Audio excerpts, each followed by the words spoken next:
Bonjour tout le monde, bienvenue dans la zone Level Up. Cette semaine, j'ai Cynthia Martel qui revient encore dans la zone pour nous parler d'un sujet mais absolument primordial. Le sujet d'aujourd'hui, se respecter est la clé. Mon nom est Éric Thor, puis on passe ça maintenant. La zone, c'est pour toi. Que tu sois entrepreneur ou parent. Si tu as conscience que le mindset, la confiance en soi et l'estime de soi sont essentiels à ton succès, ben, la zone est là pour toi. À chaque semaine, on va parler entrepreneuriat, mindset, leadership et succès. Je te remercie de passer ce beau temps avec moi. C'est parti! Cet épisode est présenté par MYP, Make Yourself Powerful, gamme de vêtements pour gens actifs. www.makeyourselfpowerful.com. Cynthia! Oui, allô? Re-bienvenue dans la zone, super cool. Troisième épisode qu'on va faire ensemble. D'ailleurs, dans le premier épisode qu'on a fait ensemble, je t'avais posé une question sur c'est quoi pour toi l'amour que tu as de soi-même, puis ta réponse était de se respecter. Puis on en avait parlé un petit peu. Là, je veux élaborer plus large là-dessus. Donc, c'est quoi pour toi? Qu'est-ce que ça veut dire, se respecter? Écoute, Éric, se respecter, c'est s'aimer, oui, peu importe, là, c'est sûr et certain, je sais qu'on en avait parlé et tout, mais c'est de pas accepter certaines choses, même si tu as le contrôle. Tu sais, des fois, tu vas prendre des décisions pour te respecter et c'est toi qui as le contrôle. Tu peux soit y retourner, tu peux soit rester dans ta voie, si tu veux, puis je trouve ça important que tu puisses te connaître assez pour prendre des décisions qui t'aura jamais peut-être la confirmation si c'était la bonne décision ou pas. Mais chose certaine, c'est que tu sais que tu t'es respecté en le faisant. Ça a l'air peut-être un peu vague dit comme ça, mais je veux dire, c'est parce que ça peut s'appliquer à tellement de situations, selon moi. Tellement de situations. Et la plupart du temps aussi, c'est des gens qui pensent qu'ils peuvent te traiter d'une telle manière, puis c'est à toi de voir est-ce que j'accepte ou est-ce que je laisse aller. Donc, le respect est un peu là aussi. Ouais, ben, moi, quand je fais du coaching avec du monde, puis quand je demande aux gens ton 3 à 5 valeurs non négociables. C'est mon go-to. En bas de 3, continue à réfléchir, t'en manques peut-être, mais en haut de 5, réfléchis encore parce que t'en as peut-être un peu trop. Ouais. 3 à 5, c'est pas mal mon target. Puis le respect sort tout le temps. Ouais. Mais là, quand je demande aux gens, OK, qu'est-ce que ça veut dire le respect? J'ai droit à des puis généralement ça tourne en faut que tu me parles comme il faut, tu sais, faut que tu me parles avec respect, tu sais, c'est comme, mais c'est souvent très vague, tu sais. Fait que ça en revient beaucoup à notre propre définition du respect. Donc, quelle est ta définition à toi? Parce que je sais que la mienne n'est pas pareille non plus, c'est tout à fait normal, mais c'est quoi ta définition à toi, Cynthia Martel, du respect? C'est simple, c'est se choisir, c'est me choisir. Moi, me respecter, c'est me choisir. Donc, je ne veux pas et je choisis de ne pas accepter que les gens me traitent pour autre que qu'est-ce que moi, je sens que je suis vraiment avec mes valeurs intrinsèques.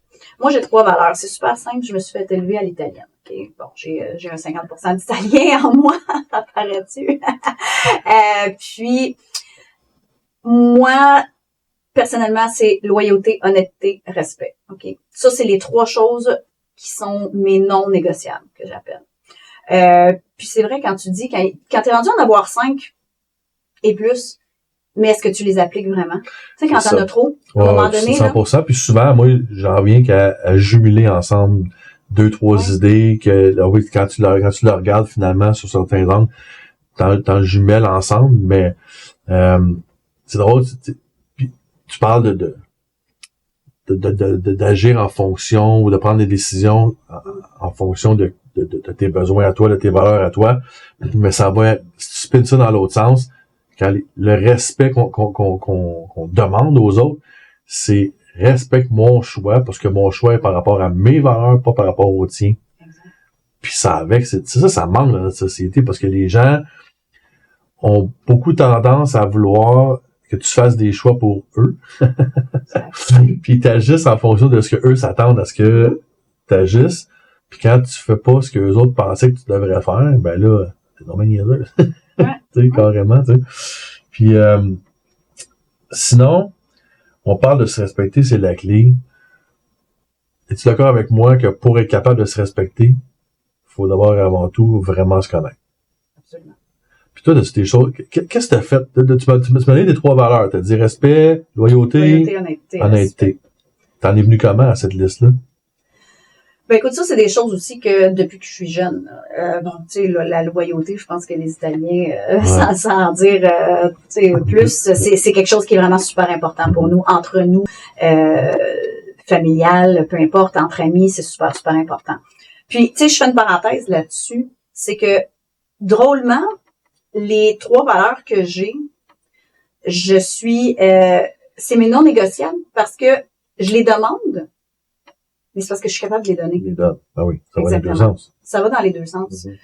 Je suis la personne la plus loyale qu'il n'y a pas, avec mes amis, dans mes relations, peu importe. Je suis la personne quand même la plus honnête aussi. Des fois, peut-être, faudrait que je filtre, mais je préfère être honnête que faire plaisir. Oui, mon Dieu, oui. Ouais. Quelle belle distinction, j'adore ça. Exact. Ça pourrait faire un bon clip, ça. Je préfère être honnête que de faire plaisir. C'est bon, là. J'adore ça. Puis, ben le respect, ben effectivement, je vais toujours respecter les gens, leurs choix, parce que leur qualité à eux et leurs valeurs à eux leur appartiennent. Donc, c'est un respect mutuel qu'on se doit. Alors, c'est comme ça un petit peu là, que je les ai choisis. Mais vois-tu, je te posais la question parce que moi j'ai fait un épisode là-dessus d'ailleurs, 95.5.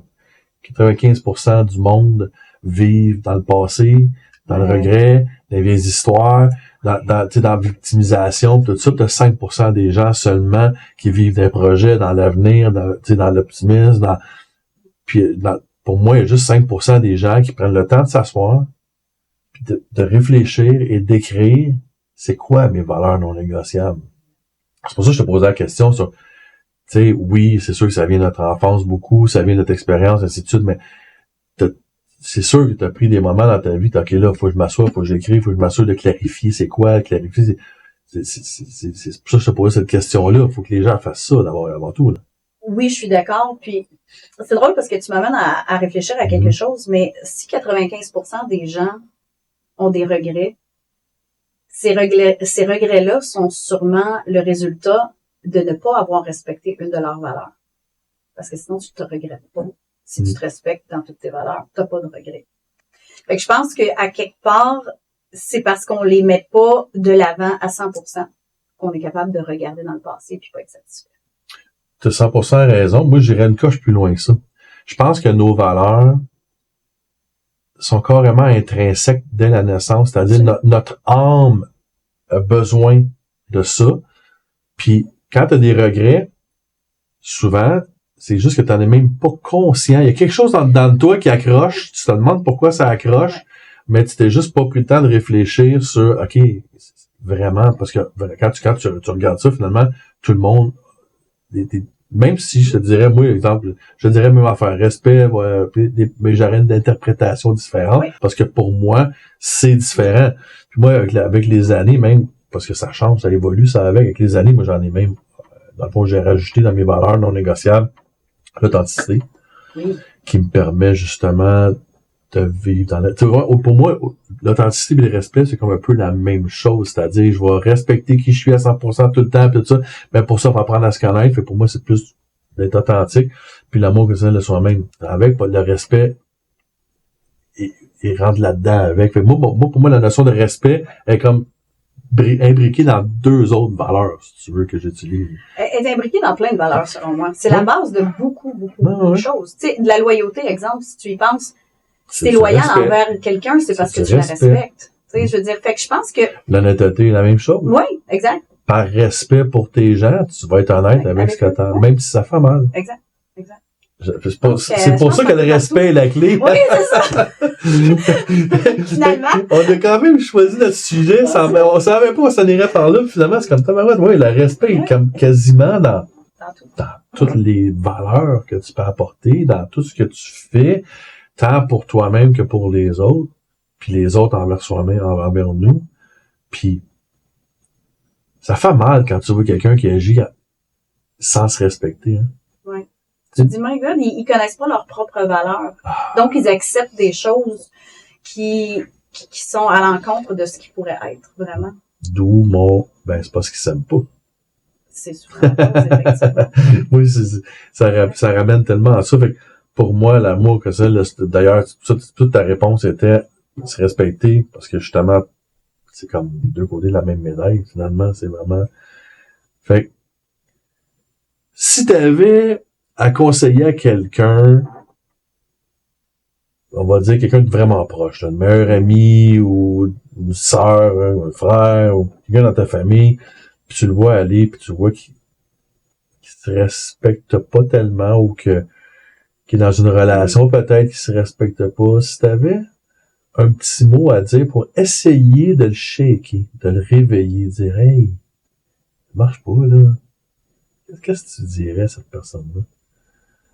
Ben, je pense que la chose, d'après moi, la chose la plus plausible à faire, là, c'est de mettre les faits devant la personne et de dire comment tu te sens face à ça. Comment tu te sens? Oh. Qu'est-ce que ça te fait ressentir? Voici le fait.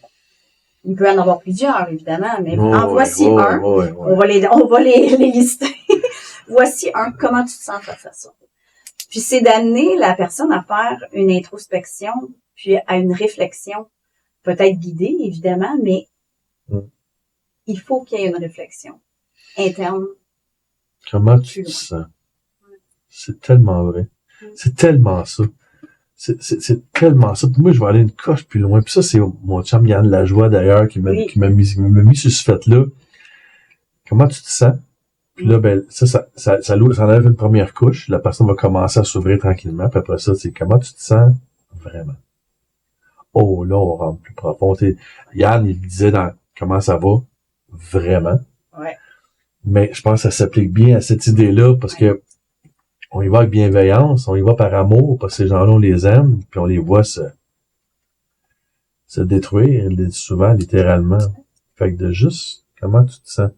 Puis, malheureusement, il y a bien du monde qui vont faire comme, ils vont se bloquer, ils vont se braquer, puis là, on peut plus rien faire à ce moment-là, malheureusement. Parce qu'ils n'ont pas accepté encore. Ils n'ont pas... Ouais, j'ai fait un épisode. Ouais, mais j'ai fait un épisode avec Lina Bailey dernièrement sur la communication authentique. Puis ça me fait penser, ça revient là, parce que dans la communication authentique, c'était justement dans cette bienveillance-là de préparer le terrain en disant, écoute, c'est vraiment par amour que je veux parler de ce sujet-là, c'est parce que je vois des choses, puis j'aimerais vraiment ça, tu sais. Je veux vraiment t'aider à travers ça, mais ça se peut que ça te fasse mal, mais que je t'en parle. T'es-tu prête à l'accueillir? Quand c'est préparé avec autant de bienveillance dans cette communication authentique-là, ben là, à ce moment-là, peut-être qu'il y a une possibilité de créer une plus grande ouverture. Puis là, on parle de gens qu'on aime, de gens proches de nous, de gens proches de nous. Là. Oui, parce qu'on peut pas prendre cette initiative-là à n'importe qui. Bon, c'est comme si quelqu'un que je connais pas vient porter un jugement sur ma vie, puis vient me dire, regarde, assis-toi, Cynthia, faut qu'on jase de ta vie. T'as bonne chance qu'on jase pas longtemps, alors. C'est toi, fille. Ouais, c'est ça. Non. Donc, oui. Puis je pense que l'envie de le faire aussi, c'est parce qu'on aime quelqu'un, puis on veut qu'ils arrêtent de se faire mal parce qu'on voit des choses. Tu sais, des fois, ils disent on a le nez trop près de l'arbre. Puis c'est ça, on voit pas la forêt là, ou quelque chose comme ça. Tout à fait, là. Puis si j'aime cette personne-là assez puis que je suis capable de voir la forêt puis que je vois qu'elle rentre puis elle s'en va directement sur un chemin qui mène à un arbre, ben je veux pas qu'elle rentre dedans.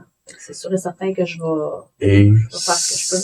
Ça rentre encore une fois dans le respect, la loyauté, parce que tu aimes profondément cette personne-là, puis tu veux y aller. Fait que, ouais, voilà, ça spinne dans ma tête, dans tous les sens. Ici, je te dirais, j'ai pas beaucoup d'amis, drôle à dire, parce que tout le monde me voit dans les réseaux sociaux. Des vrais amis, là. T'sais, oui, exactement. J'ai beaucoup de connaissances. Je connais beaucoup de personnes. Beaucoup de personnes me connaissent, puis ça, c'est bien. Mais je ferais ça peut-être à peu près pour 2 personnes dans ma vie. Puis, depuis 15 ans, j'ai 2 personnes qui m'accompagnent dans ma vie, puis je peux les nommer, là, ils s'appellent Stéphanie et Luc. Puis, c'est 2 personnes qui, en 15 ans, n'ont jamais douté de moi et que je n'ai jamais douté d'eux, qu'on s'est respecté, qu'il y a eu aucun froid, aucune chicane, aucun rien, parce qu'on a toujours été vrai, parce qu'on s'est toujours dit la vérité, peu importe si elle était le fun à entendre ou pas. Et l'autre personne a toujours été dans la confiance et dans l'accueil de l'information et de savoir que c'était fait comme par amour aussi. Fait que je pense qu'il y a seulement dans ces cercles-là et dans ces environnements-là que tu peux, 1, te permettre de le faire, puis 2, avoir peut-être un résultat aussi. Ouais. T'sais, puis encore là, on veut pas le résultat, on veut juste une prise de conscience aussi, plus souvent qu'autrement. Oui, parce qu'en bout de ligne, il faut que ça vienne d'eux autres. Exactement. Comme je suis tout le temps, je peux te montrer à faire des push-ups pour pas faire à ta place. Exactement. Fait c'est d'ailleurs ça le sens de ma question, c'était la prise de conscience, parce qu'en bout de ligne, ça s'arrête là. Après, oui, si la personne te demande plus d'aide puis plus de guide, on peut guider, mais c'est en bout de ligne. Mais j'aime beaucoup ton réflexe naturel de dire, toi, qu'est-ce que t'en penses, comment tu te sens là-dedans. Il y a énormément de sagesse dans cette façon d'être, parce que c'est ça, c'est la façon d'être, c'est authentique. Exact. Puis je pense que tu peux pas réfléchir pour les autres. Faut que c'est eux qu'il faut qu'ils aient justement cette prise de conscience-là. Puis d'introspection de comment je me sens. Parce que souvent, la vie va vite, on s'arrête pas pour penser. À moins que peut-être quelqu'un nous l'inflige comme ça, puis nous dit, OK, regarde, on arrête 2 minutes, là. Comment tu te sens? Puis comme tu dis, Yann, quand il dit comment ça va, il y a le comment ça va quand tu croises quelqu'un. Hey, salut, ça va bien? Les gens, qu'est-ce qu'on fait? On répond, hey, ça va, super, hey, super, toi. Il n'y a pas personne qui va dire, bon, t'as-tu 2 minutes? Là? On va aller prendre un café, je vais te le dire. Tu me l'as posé la question, je vais te répondre. Ça va pas. Hey. En même temps, avec qui tu te permettrais de dire ça? Les 2 personnes tu m'as nommé tantôt. Exactement. Puis la personne qui t'a posé la question, là, je pense que si tu lui dis non, ça va pas, 90% n'ont même pas envie d'entendre pourquoi. Non, c'est sûr. Tu comprends? C'est sûr et certain. Fait qu'à un moment donné, je pense qu'il y a aussi, tu sais, il y a aussi de ça. C'est que la plupart des gens, là, salut, ça va, là. Mais il y a personne qui fait cette introspection-là parce que la plupart, on veut pas le savoir. Et des fois, même nous-mêmes, on veut pas le savoir. On veut pas aller là. On veut pas se demander comment on se sent. On veut juste tu sais, j'ai juste le mot en anglais, là, le numb, là, le gelé, là. Le gelé, exactement. Puis je pense que c'est pour ça qu'il y a autant de problèmes de consommation aujourd'hui dans notre vie, parce que le monde sont de plus en plus, malheureusement, malades un peu, puis les pressions sociales, puis toutes ces choses-là. Puis je pense que certaines addictions et tout ça sont à la base de l'introspection que les gens font pas. 100%, parce que moi, d'ailleurs, j'en parle dans ma conférence, le grand vide qu'on ressent à l'intérieur de nous par notre manque d'estime, notre manque d'amour propre, donc de cette introspection-là qui est pas là, on va toujours chercher à combler de l'extérieur. Exact. Donc, que ce soit tout ce que tu as nommé, la drogue, alcool, gaming, magasinage, name it, dépendance affective, c'est toutes des choses qui nous amènent de l'extérieur, quand en réalité, il faut qu'on parte de l'intérieur, donc par l'introspection, de qui on est vraiment, donc aller presser le citron par en dedans. Et là, on va remplir ce vide-là. Fait que je trouve ça hot que tu t'en ailles là spontanément, tu sais même pas le contenu de ma conférence, puis tu vas là direct. Moi, ça me dit que je suis à la bonne place avec mon contenu. Oui, c'est ça. Moi aussi. Mais c'est de la validation. Dans le fond, c'est que soit qu'on est capable de se valider à l'interne avec cette introspection-là, ou soit qu'il faut qu'on aille chercher une sorte de validation externe et que ça soit justement dans toutes ces autres gammes de choses. Ben, c'est ça. C'est d'aller chercher à l'extérieur ce qui nous manque en dedans, quand en réalité, tu devrais commencer par toi. On commence en dedans, tu sais. On commence vraiment par la découverte de soi-même, donc, d'identifier tes valeurs, d'identifier ton why, d'identifier tes triggers, tes blessures. Écoute, moi, dans la dernière année, j'ai retrouvé des blessures qui dataient du primaire, des événements, des souvenirs. Je suis comme, OK, ça expliquait des choses. Puis ça me permettait de me pardonner sur bien des affaires, bien des gaffes, ben tu sais, j'ai réalisé à quel point j'avais beaucoup de colère, de honte, de rancœur, de cacher dans le fond, tu sais, bien enterré. Ben, tout ce travail-là, quand t'enlèves ces affaires-là, ben, ton vide se remplit. Parce que tu découvres ton essence, tu découvres qui t'es vraiment. Absolument. Puis je crois que de faire ça personnellement, moi aussi, d'aller chercher à l'intérieur de moi au lieu d'à l'extérieur et mon environnement, je me sens beaucoup plus authentique. Oui. Numéro 1. Oui. Je me sens moins avec le syndrome de l'imposteur. OK? Tu te donnes le droit de réussir. Et je me donne le droit de réussir et c'est là que vient je m'en fous de ce que les autres pensent parce que c'est moi, 100%. ma vie. Et plus que j'agis et que je pense comme ça, plus que je sens que je me rapproche du vrai moi et de qui je dois être. Et non ce que les gens pensent que je dois être. Parce que tout le monde a une opinion différente sur qu'est-ce que je dois être, ce que je devrais être trop. Tu devrais faire ça de même. Ah ben là, tu devrais arrêter de poster telle chose, t'as l'air de ça. Ah ben là, quand tu postes telle affaire, tu sais, les gens vont penser ça. C'est moi. Change de page. Oui, et t'auras jamais de contrôle ce que les gens pensent de tout de toute façon. Fait que ça sert à rien de s'en faire. Parce que peu importe ce que tu vas faire, il va toujours avoir du monde te critiquer. Exactement. On va juste changer de personne, mais il va y avoir du monde qui va critiquer de toute façon, tu sais. Fait que, mais oui, ça part de se connaître, puis, tu sais, j'aime surtout à se connaître pour s'accepter, pour s'aimer. Mais, première étape, tu sais, c'est un inventaire un peu froid de mes valeurs, ma personnalité, mes forces, mes angles morts, mon why. C'est un inventaire qu'on fait littéralement. Moi, j'ai plein d'outils, là, comme des profils de personnalité, des choses comme ça que j'utilise pour aller chercher l'information. Regarde, toi, t'as une personnalité comme ça c'était vraiment tes grandes forces, c'est ça, mais fais attention, que t'as ça comme angle mort, puis tout ça. Puis là, t'en prends conscience. Moi, si tu savais le nombre de fois en coaching, là, je vois les yeux qui changent, la personne fait c'est pour ça que j'agis tellement, c'est pour ça que ça j'aime ça, c'est pour ça que ça j'aime pas ça, c'est pour ça que avec telle personne ça accroche à cause de ça, puis prise de conscience, puis chaque prise de conscience, ma coach Chantal elle m'en parle, tu sais, quand c'est dans l'inconscient, tu ne sais pas que c'est là, ça pèse, ça graphine, mais tu sais pas, là tu l'amènes à la conscience, là ça vient de toi son emprise. Ben pour ça faut que tu prennes le temps de le faire. Voilà, et c'est ça qui nous manque d'habitude. Ouais, parenthèse, si tu le prends pas le temps, tu l'auras jamais. Mais c'est l'excuse qu'on se dit. Oui. C'est ça qui est... Mais en réalité, on a le temps d'écouter 20 heures de Netflix par semaine. Ah, ben oui. Ça,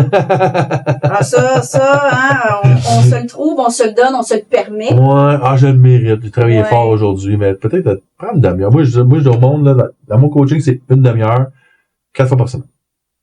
Comme au gym. Au gym, c'est 1 heure, 4 fois par semaine. Là, si tu te mets dans ton horaire, une demi-heure. Je veux pas que tu passes 6 heures à écrire. Une demi-heure.